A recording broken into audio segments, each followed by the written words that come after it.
하나님의 은혜가 우리 성도님들에게 함께하기를 바라겠습니다. 담임 목사님 광고 나간 것처럼 미국 LA에 지금 출타해 계십니다. 장로 임직식도 있고 교회 형제교회들을 돌보는 그런 시간들로 채워질 것입니다. 올 때까지 다음 주간에 오실 텐데 올 때까지 기도 많이 해주시고, 그래서 제가 이렇게 강단에 서게 되었습니다. 오늘 말씀을 통해서 우리 교회가 성장해가는 교회가 되기를 바라고 하나님의 뜻을 이루어가는 그런 교회가 되기를 바랍니다. 우리 서로 인사할까요? 한 해 동안 수고하셨습니다. 한 해 동안 참 수고하셨습니다. 오늘이 49주째 49주 동안 지켜주신 하나님의 은혜 감사합니다. 한 번도 빠지지 않으신 분은 하나님의 큰 복을 받으신 분들입니다. 왜냐하면 그만큼 건강을 주셨다는 거잖아요. 건강하게 교회에 올 수 있는데 하나님이 건강 주셔서 한 번도 빠지지 않았습니다. 감사하죠. 남은 세 주도 강건하시기를 축복하고요. 2016년도부터 한 2080년도까지 오래오래 강건하게 주일 성수하시며 살기를 축복합니다. 한 해 동안 정말 수고하셨고, 우리 교회가 올해 많은 성장들을 했음을 인하여 정말 감사하지 않을 수가 없습니다. 일부 예배에 제가 오랜만에 이렇게 드리게 되는데요. 우리 소망구역 식구들, 어르신들 항상 강건하세요. 네, 축복합니다. 우리 어르신들이 이렇게 참 많으신 분들이 52주, 49주째 이렇게 결석하지 않고 온다는 게 얼마나 복된지 모르겠습니다. 바라기는 우리 소망구역 식구들 모두 천국에서 또 만나기를 바라겠습니다. 한 사람도 빼놓지 않고 천국 가는 유일한 방법이 있는데 진짜 예수님을 믿어야 합니다. 가짜로 교회 다니면 천국 못 가요. 제 말을 꼭 명심하세요. 진짜 예수 믿고 천국에서는 영원히 사시는 거니까 꼭 예수님을 진짜 믿으시기를 축복합니다. 그냥 이렇게 왔다 갔다 하시고 밥 먹으러 오지 마시고요. 하나님 기뻐하는 하나님의 사람들이 되어서 우리 소망구역 더 강건하게 정말 예수님을 진짜 내 마음에 믿고 살아가는 그런 은혜가 있기를 진심으로 바라겠습니다. 우리 교회에 속한 모든 성도님들이 우리 소망구역 식구들을 사랑합니다. 그리고 모두가 천국 가기를 위해서 기도하고 있습니다. 그래서 예배 시간에 졸지 마시고요. 하나님 말씀 잘 듣기를 바랍니다. 우리 교회가 많이 성장했습니다. 그 이유는 다른 게 아니라 말씀의 교육들이 풍성했습니다. 교회의 성장은 외적인 부흥도 있겠지만 더 중요한 부분은 내적인 부흥입니다. 우리 한 사람 한 사람이 심령이 변화되고 예수님에 대해서 새롭게 깨닫는 그런 은혜, 그게 부흥이죠. 그 영적 부흥이라고 합니다. 그런 심령의 부흥이 있어야 되고 또 외적으로 숫자도 많아지는 부흥도 있어야 됩니다. 우리 교회를 보니까 그런 양적인 두 가지 면에서 좀 부흥의 은혜가 있었던 것 같습니다. 말씀의 교육들이 참 풍성했습니다. 유년부 교사들, 어린이 유치부, 중고등부 이런 교사들을 통해서 아이들이 말씀으로 잘 자라갔습니다. 그리고 어린이도 중고등부도 예수제자 훈련들을 통해서 아이들이 말씀으로 잘 다져진 것들을 보면서 참 감사하다, 영적으로 성장했다, 이런 생각들을 많이 하게 됩니다. 우리 어른들도 마찬가지죠. 우리 청년부도 마찬가지고 하나님 말씀으로 믿음이 더 견실해졌다는 것을 느낄 수가 있습니다. 또 저희 교회의 성장은 기도를 통해서 성장이 많이 이루어졌습니다. 새벽기도, 금요기도에, 그리고 매일 저녁마다 있는 도구팀들의 그 기도가 얼마나 이번 연도에 풍성했는지 모릅니다. 하나님께서 그 기도를 응답하셔서 하나님은 기도를 들으시면 움직이시거든요. 그래서 우리에게 큰 은혜를 주셨던 것 같습니다. 우리 도구팀들, 우리 기도에, 금요기도에, 새벽기도에 얼마나 많은 기도의 응답들을 받았는지 모릅니다. 그런 것이 참 하나님의 은혜임을 감사드리고, 또 우리 교회 열심히 전도했습니다. 정말 개인적으로도 전도하고 또 주보로 그리고 전도지를 가지고 또 문서를 띄우면서 편지 보내면서 전도하고 또 찬양하면서 전도하고 정말 성실하게 전도했습니다. 그래서 하나님께서 우리에게 양적인 부흥도 주셨습니다. 또 우리 성도님들이 봉사를 참 많이 했습니다. 무료급식으로부터 수많은 교회의 이 봉사들을 우리 성도님들이 많이 했습니다. 이런 은혜가 있었기 때문에 우리 교회가 올 한 해 참으로 많은 성장을 했다는 사실을 정말 감사드릴 수밖에 없습니다. 자, 우리 다시 한번 옆에 있는 분들에게 참 수고하셨습니다. 격려합시다.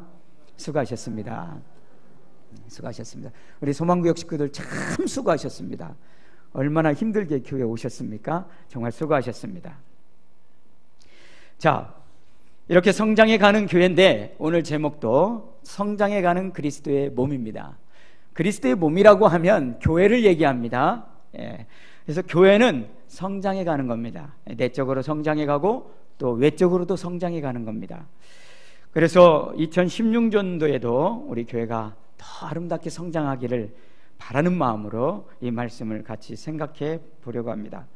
성숙한 믿음은 어떤 사람이냐? 우리 성도님들이 성숙한 믿음인지를 제가 체크하는 한 가지를 소개하겠습니다. 나는 정말 성숙한 믿음인가? 세상의 풍조에 휘말리는 사람은, 요동하는 사람은 아직 성숙함이 부족한 성도입니다.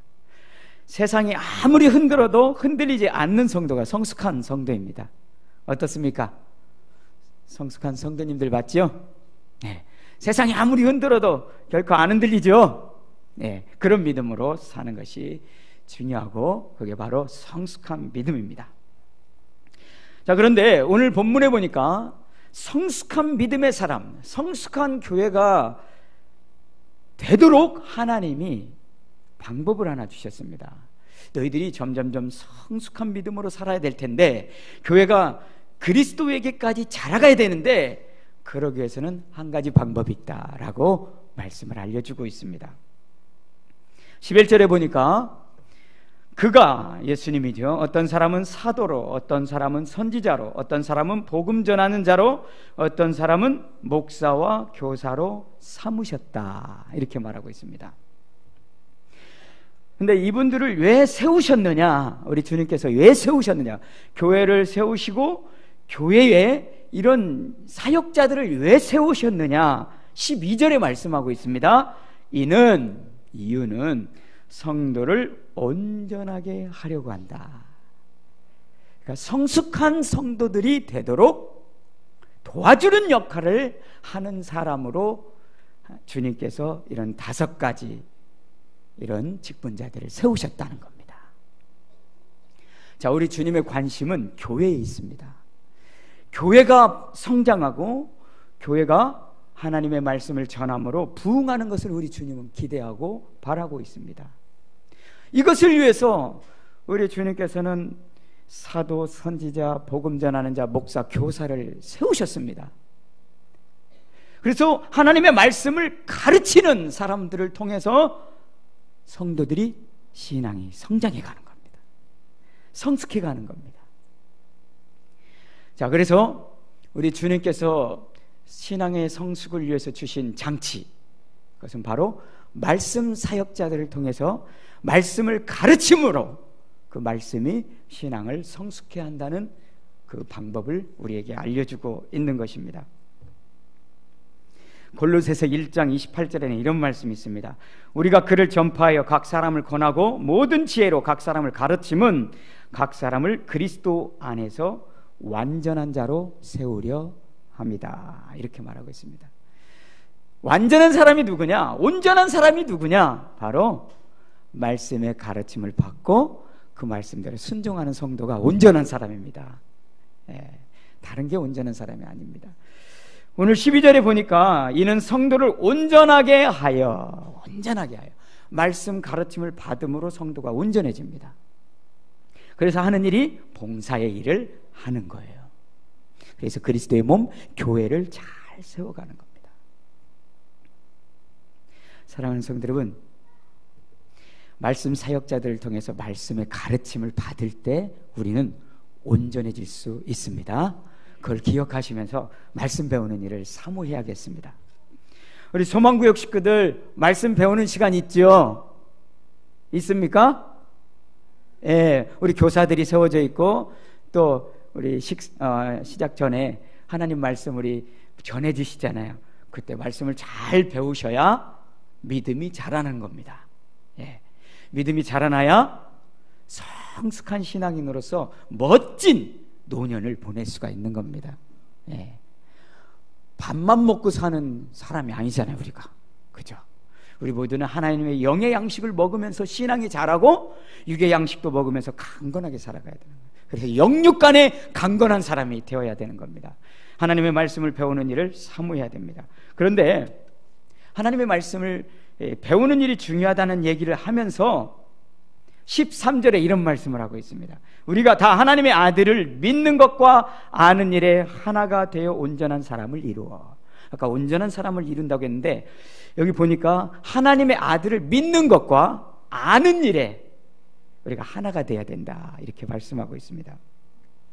그러니까 말씀의 가르침을 통해서 먼저 믿기도 하고, 두 번째는 주님이 누군지를 알아가야 되는 겁니다.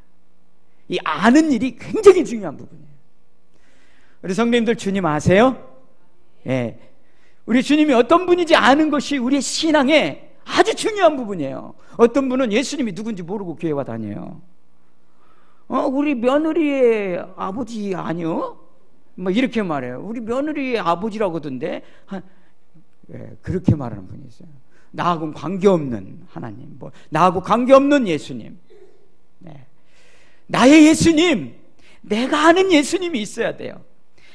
성도 여러분, 예수님을 다른 사람에게 소개할 때 예수님에 대해서 뭘 알려줄 수 있습니까? 그게 많아야 예수님에 대해서 아는 게 많은 겁니다. 맞죠? 예. 내가 저 사람에 대해서 많이 알아야 저 사람에 대해서 소개할 수 있는 거죠. 그죠? 이름만 알면 소개할 수가 없죠. 그래서 우리가 노력해야 될 부분은 뭐냐? 우리는 기본적으로 예수님은 믿어요. 그죠? 예수님 믿는 것은 기본적으로 돼 있는데, 두 번째 해야 될 우리의 아주 중요한 부분이 예수님을 아는 일에 힘써야 되는 거예요. 그 예수님을 아는 일은 누가 해줘요? 말씀 사역자들을 통해서 알게 해주는 거예요. 그래서 말씀의 가르침을 사모하고 배워야 됩니다. 아무리 연세가 많아도요, 말씀 배우는 일은 끝까지 하셔야 됩니다. 그래야 믿음이 자라납니다.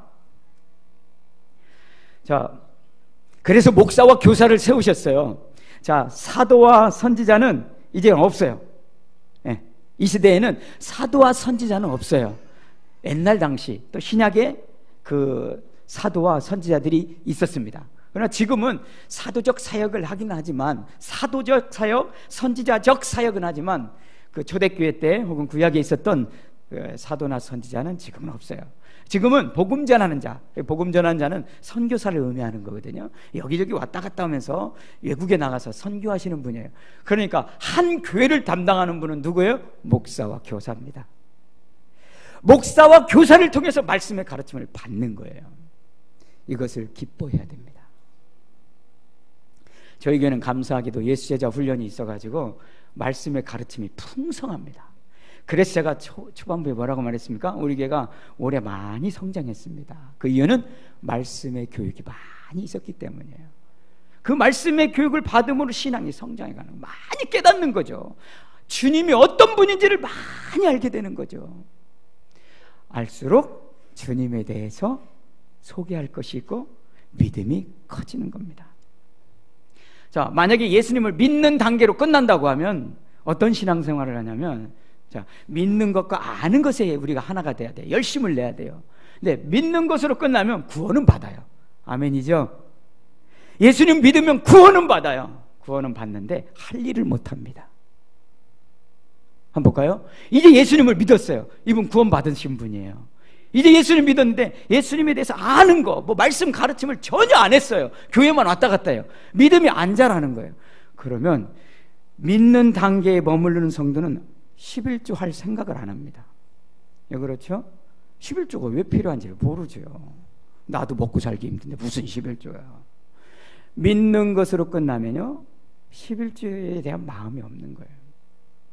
믿는 것으로 끝나면 주일 성수에 대한 개념도 별로 없어요. 뭐 내 사정이 있으면 그냥 가는 거고, 또 무슨 결혼식 있으면 가는 거고, 내 중심이죠, 내 중심. 믿는 것으로 끝나면 신앙이 자라지 않는 겁니다. 그런데 예수님이 누군지, 성경이 뭔지, 하나님은 어떤 분인지를 알아가는 말씀의 가르침을 받을 때 11조는 하나님 것이구나, 이걸 아는 거죠. 사실 우리 교회 깜짝 놀랄 만한 일들이 있어요. 초신자인데요, 초신자 믿었잖아요. 구원 받았는데 이분이, 이 초신자가 말씀을 가르치는 그 자리에 있는 거예요. 우리 예수 체험반 있잖아요, 제자반 있고. 그러니까 초신자니까 체험반에 들어갈 거 아니에요, 1단계 과정이니까. 거기에서 말씀 배우다 보니까 11조 생활을 하더라고요. 할렐루야. 예. 알아야 하는 거예요, 알아야. 우리 소망구역 식구들 11조 생활 하세요? 아니요, 돈이 있어야지요. 소망구역 식구도 어디서 5,000원이 생기면 500원 11조 하셔야 돼요. 근데 제가 하락해서 하면 아무 의미 없는 거예요. 말씀을 배우고 깨달을 때 할 수 있는 거예요. 신앙이 성장하는 것은 말씀을 배우는 거예요. 아는, 주님이 누군지, 성경이 무엇인지, 하나님이 누군지 알아야 되는 거예요. 믿는 단계로 끝나면 봉사 안 합니다. 뭔 봉사예요? 교회만 오면 되죠. 주일만 와서 그냥 예배 딱 드리고 가고. 봉사 안 해요. 그럼 믿는 것으로 끝나요. 구원은 받아요. 그러나 상이 없습니다. 상이 없어요. 기쁨이 없어요. 세상이 흔들면 금방 흔들려 버려요. 조금만 문제 있으면 낙심해 버려요. 성도 여러분, 믿는 일로 중단하지 않기를 축복합니다. 믿고 아는 일에 힘쓰셔야 됩니다. 저희 교회는 훈련 프로그램들이 참 많습니다. 그래서 내년도에는 더 많이 배우시고 그 말씀 배운 대로 실천하고 그렇게 살면요, 신앙이 쑥쑥쑥 자랄 줄로 믿습니다. 예, 우리 주님은요, 이제 믿었냐 10년 전에 믿었냐 안 따져요. 안 따집니다. 지금 믿었어도 주님, 난 주님에 대해서 알고 싶습니다 하면서 말씀에 배우려고 갈망하고 그런 삶을 살면 주님은 정말 기뻐하시고 그런 성도에게 말씀을 통해서 믿음을 성장시켜 주실 줄로 믿습니다. 그래서 우리 교회가 말씀을 통해서 큰 믿음의 단계가 이루어지기를 소망합니다. 이 에베소서잖아요. 에베소서. 사도 바울이 있었어요. 사도 바울. 근데 사도 바울이 이 에베소 교회를 언제 개척했느냐? 사도행전에 나와요. 사도행전에 19장에 가면 바울이 전도여행하다가 3차 전도여행하다가 어디를 들려요? 에베소를 들리는 거예요. 에베소를 들려서 전도를 막 하는데 한 3개월 정도 전도했어요. 말씀을 막 가르쳐줬어요. 설교했어요. 예수님 믿어야 구원 받습니다. 그랬더니 예수를 믿겠다고 하는 사람들이 생겼습니다. 예수 믿는 단계가 생겼어요. 근데 어떤 사람들은 콧방귀도 안 끼는 거예요. 무슨 예수야 하면서 막 비방하고 사도 바울을 막 뭐라고. 항상 복음은 두 가지 반응이 있어요. 아멘 아멘 하는 사람이 있고요, 한 사람은 노멘 노멘 하는 사람이 있어요. 거부하는 거죠. 사도 바울이 에베소에 갔을 때 전도했는데 두 가지, 아멘 하는 사람이 있고 노멘 하는 사람들이 있어요. 석 달 동안. 그래서 아멘 하는 사람들을 어떻게 해요? 싹 모았어요. 그 다음부터 한 게 뭔지 아세요? 집중적으로 말씀을 가르쳤어요. 믿는 것으로 끝나면 안 됩니다. 믿는 것으로 끝나면 신앙이 성장 안 됩니다. 그래서 아는 일까지 가시. 우리 주님에 대해서 알아가야 돼요. 알아가면 알아간 만큼 행하게 되어 있습니다. 사도행전 19장 나중에 집에 가서 한번 읽어보세요. 에베소 교회에 이제 믿는 사람들이 생겼을 때 반대파들은 싹 그냥 내보내고 어떻게 해요? 받아들이지 않는 사람 싹 가지고 믿는 사람 탁 모여놓고 날마다 하나님의 말씀을 가르쳤다고 그랬어요. 날마다 가르쳤는데 2년 동안 가르쳤습니다. 365일 곱하기 2예요. 그럼 700일이 넘죠. 700일. 얼마나 많은 말씀을 배운지 아세요? 에베소 교회가? 성경, 그때는 신약이 없었어요. 그죠? 구약만 있었어요. 구약. 그 구약을 가지고 2년 동안 날마다 말씀을 강론했어요. 말씀 한번 시작하면, 말씀 가르치기 시작하면 1시간에 끝나는 게 아니에요. 2시간, 3시간, 어떤 때는 밤중까지 하게 돼요. 그렇게 말씀을 많이 배웠어요. 에베소 교회 성도들이. 어떻게 됐을까요? 에베소 교회 성도들이 말씀에 딱 섰어요. 얼마나 말씀의 그 깨달음의 은혜를 많이 받았는지 에베소 교회 성도들이 대단한 믿음의 성장을 이루었습니다. 여러분, 2년 동안 날마다 말씀 배운다는 것은 놀라운 일입니다. 결코 흔들리지 않아요. 우리 성도님들 아실 겁니다. 2단에 신천지가 있는데요, 신천지 한번 딱 들어가면 아주 쏠깃하죠. 6개월 지나면 못 나옵니다. 6개월 지나면 못 나와요. 3개월 정도만 지나도요 아주 쑥 빠져버려요. 근데 6개월 동안 거기서 배우면요 못 나와요. 그런데 어느 정도 배우는지 아세요? 일주일에 4번 모입니다. 2단이에요. 2단. 일주일에 4번 모여서 2시간에서 3시간 합니다. 그러면 일주일 동안 2시간 하면 8시간 하는 거예요. 6개월 하면 꽤 많죠. 신천지 한번 빠지면 6개월 동안 하면 못 나오는데, 자, 사도 바울이 2년 동안 날마다 2-3시간은 비교도 안 될 만큼 말씀을 강론하고 가르쳤어요. 어떻게 될까요? 신천지는 저리 가라죠. 말씀, 하나님, 예수님, 성령님, 하나님, 성경 아주 빠삭하게 능통한 거예요, 에베소 교회 성도들이. 그래서 요한계시록 가보면 요한계시록 2장에 예수님이 에베소 교회에 편지하잖아요. 에베소 교회 편지에서 칭찬이 무슨 내용인지 아세요? 너희들이 말씀에 참 잘 깨어있다. 그래서 자칭 거짓 선지자들이 누군지 너희들이 말씀으로 분별해내서 정말 잘했다. 그렇게 칭찬하고 있어요. 성도님들, 2단 거짓 선지자 와서 분별할 수 있습니까? 2단이다, 2단이야 하고 옵니까? 양의 탈을 쓰고 오죠. 분간 못합니다. 심지어 목사도 잘 분간 못합니다. 말씀으로 제대로 서 있지 않으면 분간할 수 없어요. 에베소 교회는 그런 교회였어요. 대단한 거죠. 그래서 하나님의 말씀을 알아가고 배우는 일에 우리 성도님들이 힘을 다 하셔야 됩니다. 그래야 믿음이 성장하는 겁니다. 말씀을 배우시기를 소망합니까? 네, 많이 배우세요. 저는 이런 얘기도 들었어요. 어떤 어머니가 자기 자녀의 신앙 양육을 위해서 교회 전도사님에게 레슨비 주면서 뭐 가르쳐 달라고요? 예? 수학 가르쳐 달라고? 레슨비 주면서 성경 가르쳐 달라고. 참 아름답죠. 정말 그렇게 사랑해야 됩니다. 자기 자녀이 너무나 귀한데 자기가 잘 안 되니까 이 말씀 교육이, 본인은 잘 안 되잖아요, 가족이라. 그래서 전도사님 모시고, 전사님, 내 자녀 말씀으로 좀 가르쳐 주세요. 그리고 모르게 레슨비 주는 거예요, 전도사님. 이런 열정이 있기를 바라겠습니다. 나 본인도 하나님 말씀을 배우려고 노력하는 모습 필요합니다. 그렇게 했더니 어떤 역사가 일어났냐면요, 에베소 교회, 놀라지 마세요. 에베소 교회, 에베소 그 사도행전 19장 10절에 이런 말씀이 있어요. 2해 동안 이같이 하니 아시아에 사는 자는 유대인이나 헬라인이나 다 주의 말씀을 듣더라. 놀라운 말씀을 통해서 부흥의 역사가 일어났다는 거예요. 믿습니까? 말씀을 제대로 배우면요, 부흥이 일어납니다. 말씀이 흥황하여 수많은 사람들이 예수 믿더라. 말씀의 부흥을 통해서 이루어지는 거예요.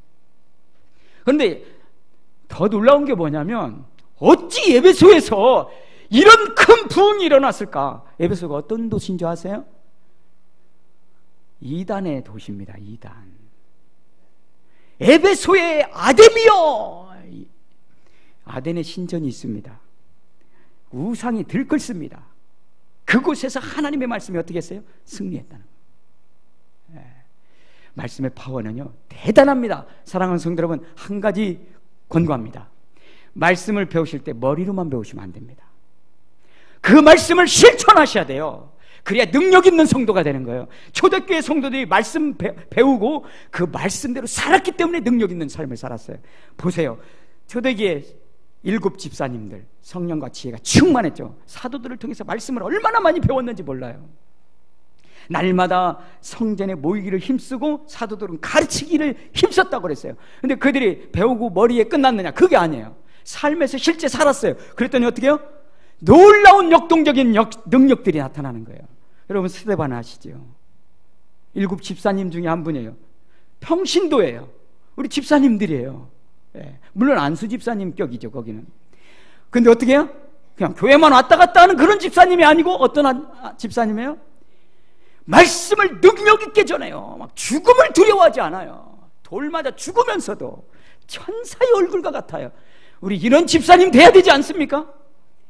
말씀의 파워가 여기에 있어요. 말씀의 파워가.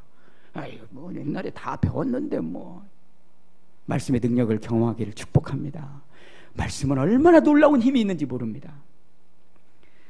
7 집사님들이 얼마나 능력 있게 했어요. 성령이 충만했어요. 말씀이 충만했어요. 그렇게 살았습니다. 빌립 집사님 아시죠? 예, 사도 중에 빌립도 있지만 집사님 빌립도 있어요. 7 집사님 중에. 빌립 집사가 뭐 했습니까? 핍박 때문에 도망가가지고 어떻게 해요? 사마리아라는 땅으로 도망갔어요. 근데 거기서 놀았습니까? 숨어 있어야지. 나 잡히면 죽으니까. 그랬습니까? 말씀에 사로잡혔기 때문에 성령이 충만하니까 뭐예요? 거기 가서 전도하는 거예요. 예수 믿어야 구원받습니다. 거기서 열심히 전도하는 거예요. 말만 했나요? 기도했더니 어떤 일이 일어나요? 병든 자가 치유받는 거예요. 우리 이런 집사님 돼야 되지 않습니까? 말씀과 성령이 충만하니까 이런 역사들이 나타나요. 부흥 안 될 수가 없는 거죠. 2016년도 우리 서리 집사님뿐 아니라 안수 집사님, 장로님, 권사님들 이런 말씀의 파워의 능력을 경험하기를 진심으로 바라겠습니다. 그래서 우리 집사님들이 밖에 나가서 능력을 보여주세요. 예수 이름으로 능력을 보여주세요. 하나님의 영광을 들려보세요. 우리 교회가 어떻게 될까요? 여기가 꽉꽉 미어집니다. 아멘. 초대교회 부흥은 그렇게 일어났습니다. 이 시대에는 그런 일이 없을까요? 우리 교회가 해야죠. 이런 이 시대에 우리 교회가 이런 일들을 감당하는 교회 되기 원합니다. 마지막으로 한 가지 생각할 것이 있습니다. 오늘 본문 16절에 보시면 사랑 안에서 스스로 세워간다. 교회는 성장해 가는데 반드시 사랑이 필요합니다. 사랑 없으면 어떻게 될까요? 무너집니다. 예수 제자 공동체는 특별한 공동체예요. 그 당시 모세의 제자 공동체나 바리새인의 공동체나 그 요한의 제자의 공동체하고는 좀 다른 공동체죠. 우리 제자 훈련 가운데서 배우셨죠. 어떤 공동체입니까? 먹고 자고 함께 그 생활했던 공동체. 그리고 가장 필수가 뭐였습니까? 사랑이었습니다. 성장해 가는 그리스도의 몸인 교회는 사랑 없이는 성장해 갈 수가 없습니다. 이 사랑이 교회를 성장케 하는 것입니다. 보면 어떻게 사랑합니까? 사랑으로 살게 되는데 저는 성경을 이렇게 묵상하면서 굉장히 깜짝 놀란 게 있어요. 성도 여러분, 교회 성장이 은사가 많아야 있습니까? 사랑이 많아야 있습니까? 두 가지가 다 있어야 돼요. 두 가지가 다 있어야 돼요. 은사도 있어야 되고요, 사랑이 있어야 됩니다. 참 중요한 말씀이에요. 이 성경에서 은사에 대해서 얘기하는 부분이 어디에 나오냐면, 좀 기억하세요. 로마서 12장에 은사에 대해서 나와요. 고린도전서 12장, 다 같이 12장이니까 쉽죠. 로마서 12장, 고린도전서 12장, 그리고 오늘 에베소서 말씀이에요. 여기 5가지, 사도, 선지자, 복음 전하는 자, 목사, 교사, 이게 다 은사예요. 하나님이 은사로 세워놓으신 거예요, 교회를 위해서. 그런데 제가 놀란 것은 뭐냐면, 3가지 다 은사에 관한 얘기하면서 반드시 은사 얘기하고 바로 다음에 따라오는 내용이 뭔지 아세요? 사랑입니다. 로마서 12장 읽어보세요. 섬기는 자는 섬기는 일로, 구제하는 자는 성실함으로, 가르치는 자는 부지런함으로, 이런 은사들을 얘기하면서 사랑 얘기합니다.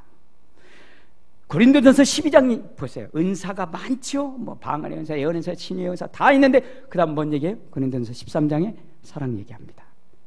사랑으로 하지 않으면 안 된다. 오늘 에베소 보세요. 은사 얘기하면서 너희들이 자라가야 된다. 어떻게 하느냐? 사랑 안에서 자라간다. 사랑 얘기하고 있습니다. 사랑은 교회의 가장 중요한 부분입니다.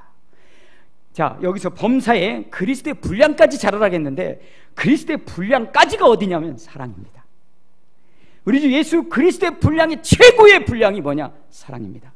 베드로후서 1장에 뭐라고 말했으면 신의 성품에 참여하라. 믿음의 덕을 덕의 지식을 이렇게 나오죠. 마지막 단계가 뭡니까? 형제 우애의 사랑을 공급하라. 이게 신성한 성품, 하나님의 성품, 신의 성품의 마지막 단계가 사랑입니다. 사랑.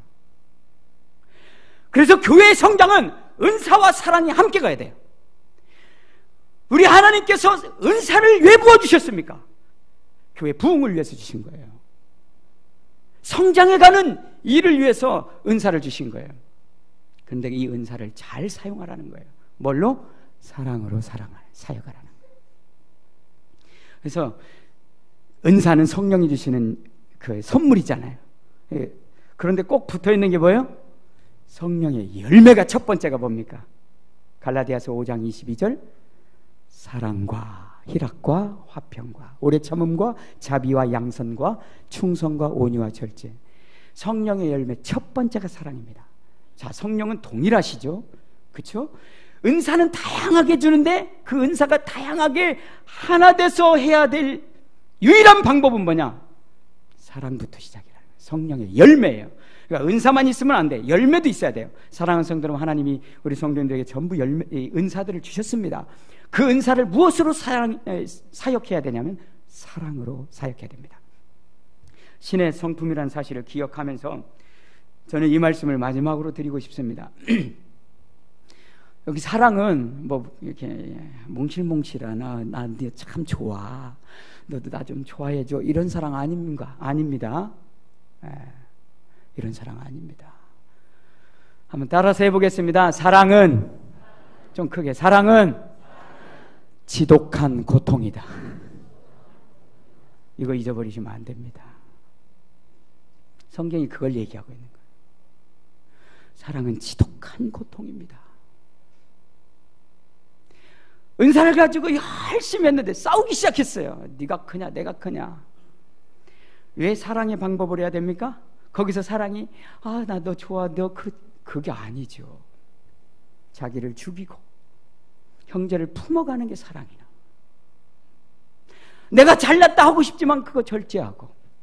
사랑은 자랑하지 아니하며 교만하지 아니하며. 사랑의 특징이잖아요. 특성. 상대방에게 어떻게 해요? 오래 참고 막 뽐내요. 자기가 잘한다고. 오래 참어. 사랑은 지독한 고통입니다. 부부간에 사신 분들은 잘 경험하셨을 겁니다. 한 사람 품기가 쉽지 않죠? 네. 당신은 나의 로또 같은 존재야. 맞는 게 없어. 로또 안 맞아. 좋다는 뜻이 아니에요. 하나도 안 맞아요. 네. 대부분 잘 안 맞아요. 네. 근데 그게 좋은 거예요. 더 멋지게 사역할 수 있거든요. 사랑은 지독한 고통이에요. 지금까지 결혼 생활 하시는 분은 정말 존경하고 축복합니다. 끊임없이 고통 가운데 보냈을 겁니다. 지독한 고통이에요. 사랑 아니면 그 일 못 해결할 수가 없습니다. 자, 그래서 왜 예수님에게까지 잘하는 게 사랑이냐? 예수님 이런 말씀했습니다. 내가 너희를 사랑한 것 같이 너희도 서로 사랑하라. 요한복음 13장의 마지막 부분 33절 34절 이렇게 말씀하고 35절까지. 그래야 뭐가 된다고 그랬어요? 너희가 내 제자가 된 것을 다른 사람이 인정한다. 그러니까 예수님의 표지는 뭐예요? 사랑이라는 거예요. 너희가 서로 사랑할 때만이 진짜 예수 제자구나 라고 말한다는 거예요. 자, 그러면 예수님 뭐라고 말했냐면 내가 너희를 사랑한 것 같이 너희도 서로 사랑하라는 거예요. 그럼 예수님이 제자를 사랑한 사랑이 어떤 사랑입니까? 희생적인 사랑입니다. 그래서 사랑은 지독한 고통입니다. 요한복음 13장 1절에 예수님이 죽기 전이에요. 십자가 지기 전이에요. 최후의 만찬 시간이에요. 근데 1절에 뭐라고 은혜로운 말을 써놨냐면, 이제 예수님이 하나님께 가까이 가실 것을 알고 곧 십자가에 죽으실 것을 알고 자기 사람들을 사랑하시되 끝까지 사랑하시니라. 이게 온전한 사람입니다. 끝까지 사랑하는 게 온전한 사람이에요. 좀 많이 봅니다. 이제 못 참겠어요. 제 주변에요, 어느 목사님이요, 저한테 전화 와가지고, 목사님, 저 A라는 사람 도무지 이제 못 참겠어요. 내가 5년 동안 10번을 당했어요. 10번을. 목사님이 얼마나 그 사람 때문에 눈물로 기도했는지 몰라요. 목사님이. 제가 그랬죠. 끝까지 용서해야 된다고. 좀 미안한 얘기지만 끝까지 용서해야 된다고. 결국 또 용서하고 또 용서하고 또 용서해서 또 관계가 회복됐더라고요. 성도 여러분, 한 사람도 끝까지 사랑하는 거 힘듭니다. 근데 우리 주님은 모든 사람을 끝까지 사랑해요. 이건 더더욱 감당하기 어렵죠. 교회는 이 사랑 없이는 성장해 갈 수가 없습니다. 옆에 있는 분을 잘 기다려 주세요. 옆에 있는 분 좀 짜증나는 얼굴이라 할지라도 이쁘게 봐주세요. 끝까지 이뻐해 주세요. 끝까지 위로해 주세요. 나도 이제 지쳤어. 그럴 수 있어요. 우리는 연약하기 때문에. 그럴 때 어떻게 해요? 하나님께 가지고 가서, 하나님 나 지쳤어요. 그럼 우리 주님은 뭐라고 말해요? 나도 안다. 나도 안다. 네가 얼마나 애쓰는지 나도 안다. 그래서 위로해 주시는 거예요. 그래서 예수님 말했잖아요. 애통하는 자는 복이 있나니 저희가 위로를 받을 것이며. 내 중심으로 살면 내가 무슨 애통할 일이 있습니까? 그냥 내 감정대로 사는 거죠. 내가 할 말 다 하고 내 행동 다 내 중심으로 살면 애통할 일이 없어요. 그러나 사랑으로 사는 성도는 애통할 일이 많습니다. 사랑으로 사는 성도는 울 일이 많아요. 나라를 보면서도 울 일이 많고, 가정을 보면서도, 교회를 보면서도, 이 사회를 바라보면서도 울 일이 참 많아요. 그때 하나님 앞에 가져가서 울면 하나님이 위로해 주시는 거예요. 교회는 그렇게 성장해 가는 겁니다. 사랑으로 서로 섬기는 그런 교회가 되어서, 오늘 말씀 가르침 받는 거, 이거 중요합니다. 그리고 하나님 은사를 가지고 사역하는데 사랑 없으면 안 된다는 사실을 꼭 기억하면서 우리 교회가 간절히 바라기는 2016년도에는 더 풍성한 영적 부흥과 외부적인 양적인 부흥도 함께 이루어지기를 진심으로 바라겠습니다.